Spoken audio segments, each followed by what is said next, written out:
you could stop us? You could not.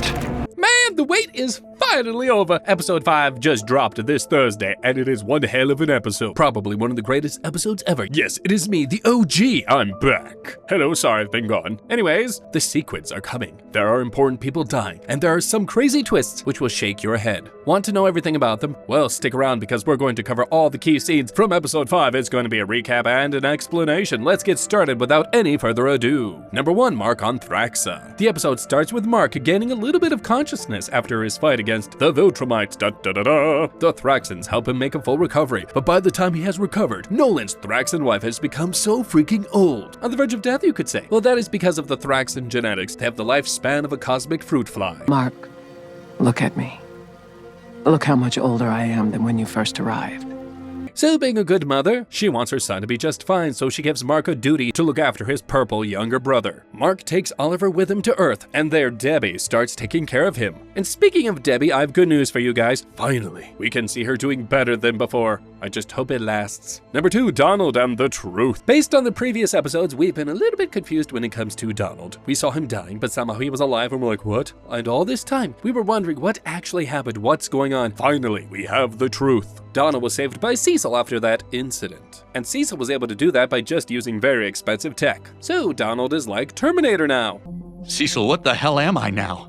You're you, but better, stronger, alive. The whole story still has to be heard, but yes, at least we know how he survived. Number 3, the deaths we saw in the trailer. Man, this episode was just heartbreaking, and when I say this, I really mean it. It is one of the most, if not the most, disturbing Invincible episodes of all time. The deaths we saw, hold your butts. We're talking about Shrinking Ray and the Duplicate. Here's what happened. The leader of the Lizard League was saved by one of their team members, and they took control of the nuclear bomb facility. Now, we just sit here and wait for the government to comply with our demands. Otherwise, New York, Los Angeles, Chicago. Now, since all the Guardians were out on a mission, we'll get back to that in a minute, but anyways, while they were out, Cecil only had Shrinking Ray, Rexplode, and Duplicate to help save the day. And so they tried in a fight against the Lizard League. Both Shrinking Ray and Duplicate died in a very painful manner. I mean, it was pretty awful. I felt pretty bad, but man, it was unbelievable and super sad.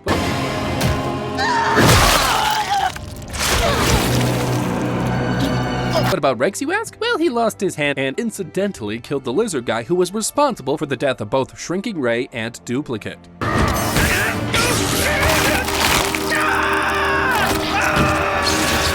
And then from behind, we saw the leader holding a gun to his head, and the scene ended. So is he alive? I don't know, I don't think so, but anything can happen in this show. So let's just wait for the next episode for the update on Rex. Fingers crossed, guys. If you are new to this channel, you might not be aware that I really don't like Rex. But this time around, he's being nice in this episode, so I hope he's fine. Number 4, Sequid fever is on an all-time high. Remember this guy? Yeah, we knew he was a Martian, but now we get to know his whole story. Up until now, he doesn't seem like a bad guy, so he tells his whole story. That he was bored on being trapped on Mars, so he escaped, disguised as one of the astronauts, and came to Earth, and good news for him, he got what he wanted. The bad news, the real astronaut who was left behind became a host for the Sequids, and they took over most of Mars. Uh-oh. And now they're headed towards Earth. To stop this, Cecil sends a team of Adam Eve, Immortal, Shapesmith, Mark, Robot, Black Samson, and Bulletproof to stop these Sequids. Yeah, space is where the rest of the team was when Rex, Duplicate, and Ray were fighting the Lizard League all by themselves. By the way, when did the Lizard League become so freaking powerful anyway? I would love to know. Back to space and the Sequid thing. Mark and the team penetrated into the spaceship, and they had to fight the Sequids. There were millions of these things. The team did their best and tried fighting them off, but at last, the shield Adam Eve made to protect the team broke.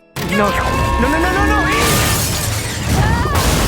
And the scene ended, leaving us with a question. What happened? Well, this is the thing with this show. It never fails to keep us waiting for more answers. And that's what they did again, darn it. We'll have to wait again. But let me tell you this, things don't look that good, to be honest. Number 5, Alan, the alien, is alive. Yes, he's still alive. We saw Alan on his deathbed in last season, and Thetis pulling the plug on him and leaving him there to die. Yeah, things weren't looking good, like. Well, let me tell you the whole story. Thetis took a risk when he took Alan off of life support. He knew that one of two things will happen. Either Alan will die, or he will recover and come back stronger than ever. Why? Why would you do that? I knew without it, you would either die or recover stronger than before. And stronger than ever he became. Alan woke up jacked, yoked, swole. Now it looks like the guy they designed to take out the Viltrumite. Woo! We got a powerful guy on the good side finally. But here's the twist though. The things you knew about Thetis, that's not the whole story. Turns out he's a Viltrumite. Yes, a freaking Viltrumite. And the first guy to rebel against the Viltrum Empire. And he was preparing for the Viltrumite War for ages.